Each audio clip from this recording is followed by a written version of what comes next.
brought out during this whole testimony is that it's a general policy and not an isolated incident. We're trained from basic training, AIT and OCS, to kill, and that's what we're out there to do. It is not the fault of Lieutenant Calley. It is not the fault of the infantryman in his platoon. It would be impossible with our background to go into a village and kill a woman and child unless we looked at those people as non-humans. And because of the service and because of the military establishment, that's how we look at the Vietnamese. My name is Joe Galbally. I'm 23. I served as a PFC in the 198th Light Infantry Brigade from October 67 till April of 68 when I was medevac to Japan. My testimony will deal with the gassing of hungry children, the use of scout dogs on innocent civilians, the indiscriminate leveling of villages, killing of livestock, and pollution of water supply. In other words, they made it totally impossible for these people to live in their ancestral homelands again. My name's John Beitzel. I'm 21. This is a picture of me taken while I was in Vietnam, from January of 1969 to January of 1970. I served in the 11th Brigade, 4th of the 21st Infantry. I served as a sergeant and a squad leader. I worked in Quang Ngai Province. I worked around My Lai and Duc Pho. I've witnessed the mutilation of bodies. This consisted of cutting off ears, plucking out teeth for souvenirs. This picture was taken after a firefight. They're plucking out a gold tooth that he had in his mouth. At this point, they had already cut off his ears, and they had already cut off the ears of a couple other NVA that we had killed.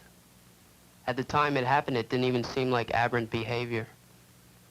The reason that things like this can occur is because of the dehumanization process that we go through during our training. Also, there were officers present. They didn't stop it or say anything about it. This is a prisoner being brought in. He was a VC suspect. He was beat on the way in, and he was cut with a bayonet on his back and on his chest. This is where he was being held at. It's a very small enclosed area. They couldn't even stretch out in this area. It was about 2.5 feet high. The only thing they could do was squat. There were very often maybe 4 or 5 or 6 people held in this little small area. In this picture, the prisoner is being interrogated. The field telephone in the foreground is what they use to torture him. It's a generator type of phone where you hook up the wires to different parts of the body, like the ears, the tongue, the fingers, and then you crank up the field phone, and this produces an electrical shock. He was tortured to the point where he just conked out. Things like this happen all the time. Common things in my company were throwing grenades into civilian bunkers.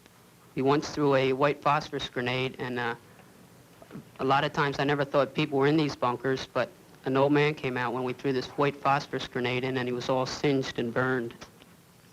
This picture was taken about 10 miles from My Lai. One of the first things we did when we got to the Ville was to chase the people out of their homes and herd them into the center of the Ville. This was a VC suspect Ville. There were no military-age people in the Ville. All the people that we rounded up were civilians. There were women and children and old people. They would usually grab all their belongings because very often GIs would then commence to burn down the hooches. We didn't burn them down in this Ville, but we burned about 90% of the villas that we went through. And then the people would either be left there or sent off to relocation camps.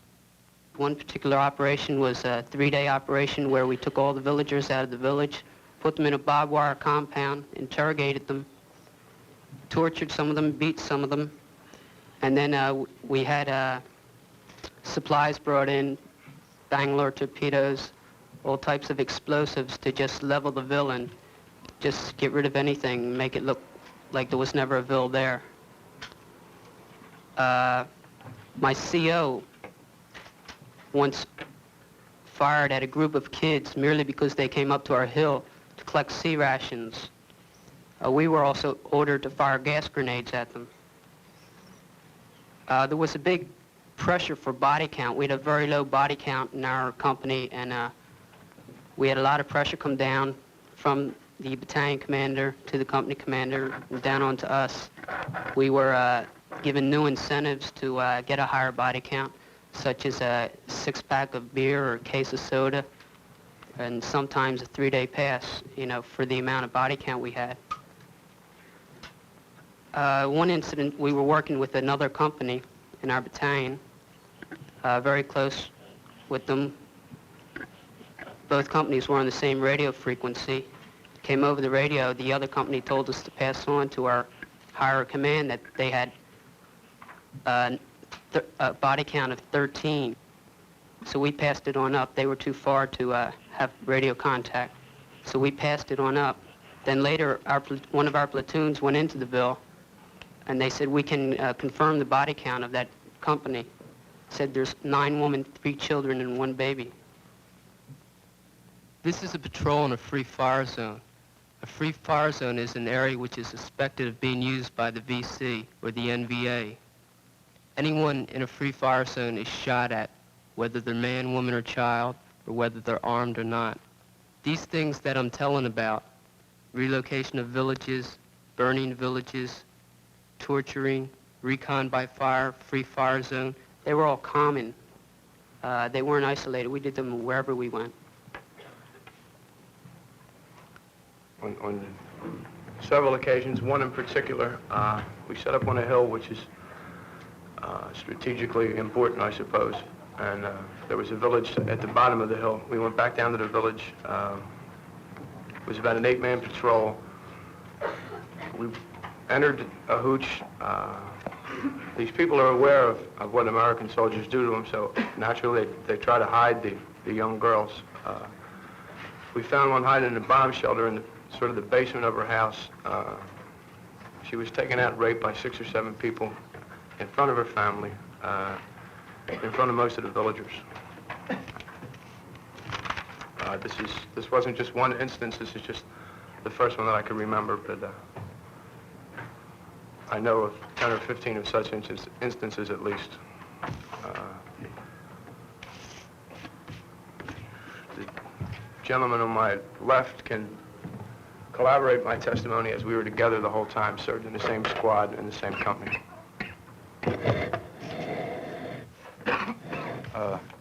At the time most of this happened, our platoon leader was a Mormon minister.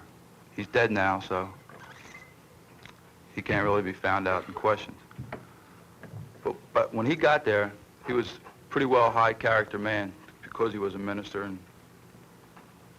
by the time he left, well, by the time he got killed, rather, he was condoning everything that was going on because it was a part of policy. If nobody tells you that it's wrong, then you do it anyway. And this is how it changed him around. I did not see this personally, but later on, the guys were bragging about it. Some of the other men, they had, in Vietnamese, yelled down the bunker, "Is anyone there?" And simultaneously, while they're yelling this, they drop a grenade in. I went up to the bunker later. There was I think what was a little boy and a little girl killed, and there was an old lady in there. And the feelings that I had were rather mixed. I was, rather shocked, because they were bragging about this. They thought it was rather humorous. But at the same time, it seemed to be more or less something that was socially acceptable. We weren't really, concerned that, these were little kids, but that what we were concerned with is that they had slanted eyes, were Vietnamese, and that was enough to justify it. It was just, well, that's war. I had written a friend of mine that was also in the Army, in Nam, at that time, and I told him about this incident. And I'd like to read you his reply and show you that, this was not only a feeling among our company, among myself, but universally feelings of the men, Americans over there. What he said was, "You guys are killing off kids, huh? Ain't no big thing. They're the same. I hate all these gooks, VC or not. I really feel ashamed of myself. I find it embarrassing to admit that I am a Vietnam veteran." And this was only, one of many incidences. It was nothing as huge as My Lai, but it was still 3 human lives. My primary reason for getting involved in this testimony was because of Jim Weber. He had called me up last Thursday night and said, he's from Pittsburgh, he said he was coming up to Detroit to testify. He gave me a rundown on what he planned on telling the people, and everything he said was true. And, you know, I had to support him. I told him I would. I'd collaborate his story. I just felt that now was the time for me to do my part, to let people know how I feel, how Jim feels, and how many, many of us feel. That was about it. I'm the Jim that he's talking about. This had bothered me for a long time. Prior to going in the service, I was manager of a shoe store. It's a chain across the country, and I had a relatively easy job, well-paying job. And so I imagine I would be a flag waver because I had a little bit of money, and I wouldn't care about, you know, I had a racist attitude. Of course, we all still have racist attitudes. I didn't care about anyone else, you know, I cared about myself, and I got drafted into the Army, and it made quite a big change because I was waving flags all the time that I was on my train, you know, down to South Carolina where I got my murder training, and okay, I went in there, and my complete moral worth was completely destroyed. I mean, I was a worthless human being. The worst thing that you can be in the military is to be called a civilian.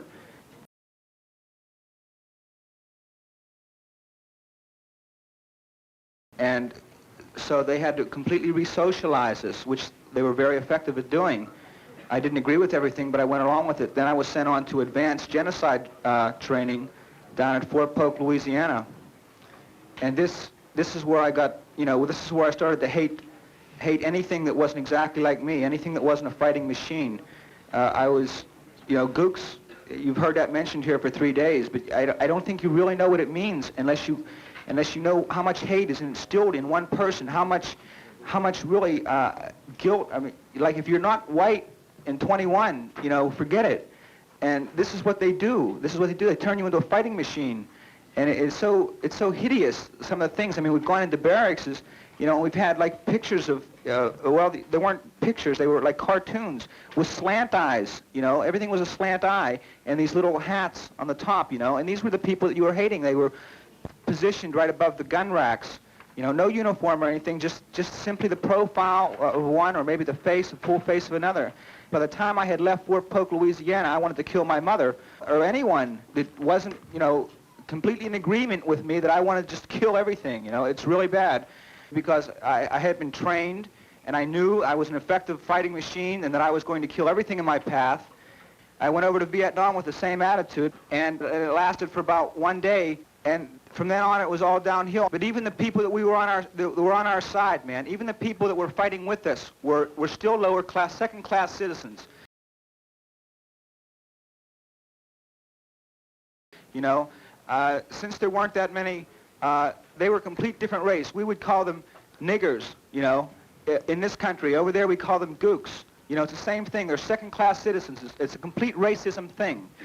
And it's really hideous. You know, there's a number of things. And then when I come out of the service, and I come back, and I would go into the bars where my friends used to loaf, and you know, I would hear these same things going on that went on before I left.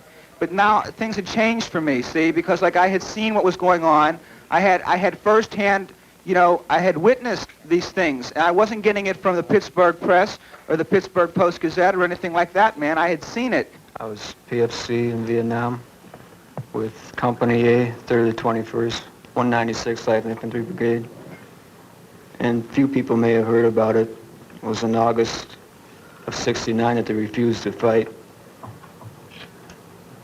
And I have some rather bitter feelings. I've seen some of the things some other people have talked about, but I've also seen mistreatment of GIs by the higher command because they wouldn't produce a body count. After I had joined my company, we went in on a stand down, which most people had been out in the field for 2.5 months. And we got into a fight with a recon platoon, which our colonel didn't like, so he chopped us back out into a hot LZ. and some of us had faulty weapons that were never replaced like they were supposed to be when we were in. And there's about 6 people at least that got wounded. And from that time on, it was rumored that the reason we never received our mail only came in sometimes once a week, and we never got any hot food or resupplied, maybe once a month, was because our colonel was down on us because we didn't produce a body count. And one time when we were being resupplied, he flew in and started yelling at our CO, and he said, "I don't want any more of your goddamn prisoners. I want a body count." And after that, we were issued orders to, we were told we were in a free fire zone, and anybody we saw that was over 12 years of age, or we thought, and was a male, was to be considered the enemy and engaged as such. And I was told that the battalion commander before that had told the troops not to fire at anybody unless they were seen with weapons. To me, this is kind of a drastic change, and it shows the difference in policy just between the field grade officers as they come in. And it was rumored that this guy was with the 9th Division, and he volunteered for an infantry unit to, as they put it, to make rank. And we were harassed, it seemed like, from every day on, for not having a body count, until we were finally sent out on the last mission, in which we were told it was a one-day assault. And I got wounded on the 3rd day, and my own squad had only 2 meals of sea rations and 3 days between us, and we had to risk our necks to get water. And in one case, there were 2 people that lived for 8 hours, and they wouldn't bring in medevacs to take them out, and they both died. And those were the 2 bodies that this company was supposed to retrieve when they refused to go back out again. And we were ordered to assault on line a bunker complex by a major that was back on LCD Center, when most of us didn't have any food or water, and the things that we did have were hogged by the TOC Center. And our commander was judged by most of us as being in a state of shock. He didn't know what he was doing. He just issued orders to do it. And everybody in our company felt that since this guy had only 3 weeks in the country and was obviously in a state of shock, his orders shouldn't be obeyed. But yet we were told we'd be court-martialed or even shot if we didn't obey his orders. The people that got killed in those 3 days, which were at least 9 that I saw, and I was one of those that got wounded, were totally senseless. And we didn't feel that just going out and indiscriminately killing people health matters any.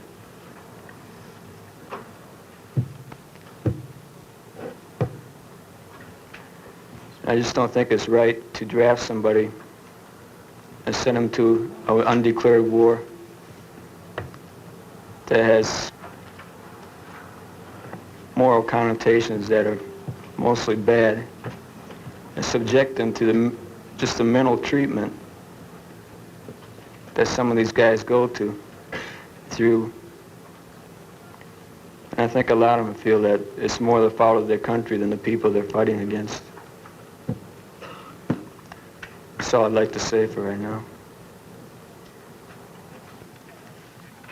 My name is Kurt Winogradzki. I was Spec 4 in the Marical Division, 11th Brigade, 59th Scout Dog. And I don't know what to say.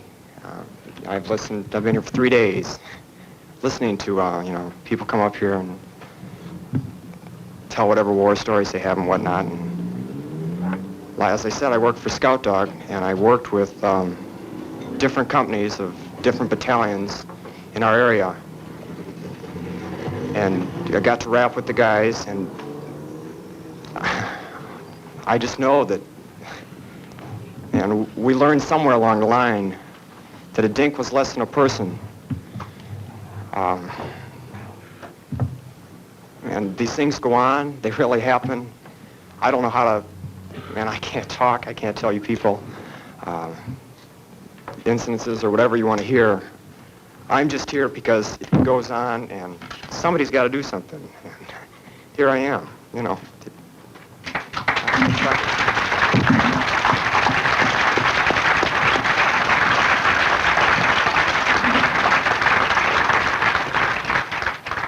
My name's Gary Keys. I was Spec 4, and I was assigned to E Troop, 1st Cav, Americal Division. I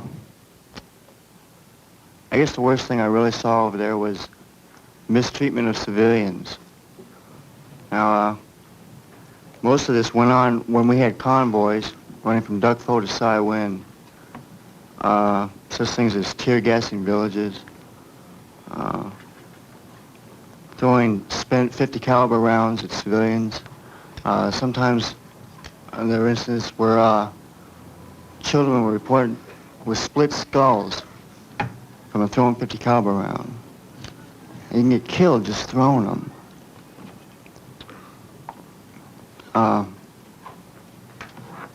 Running down hooches, doing donuts and rice patties, destroying their crops.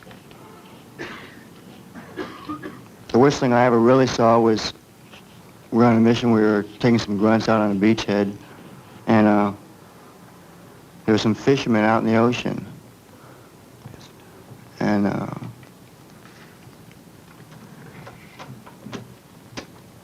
couple of our sergeants thought it would be a good sport to use them as target practice.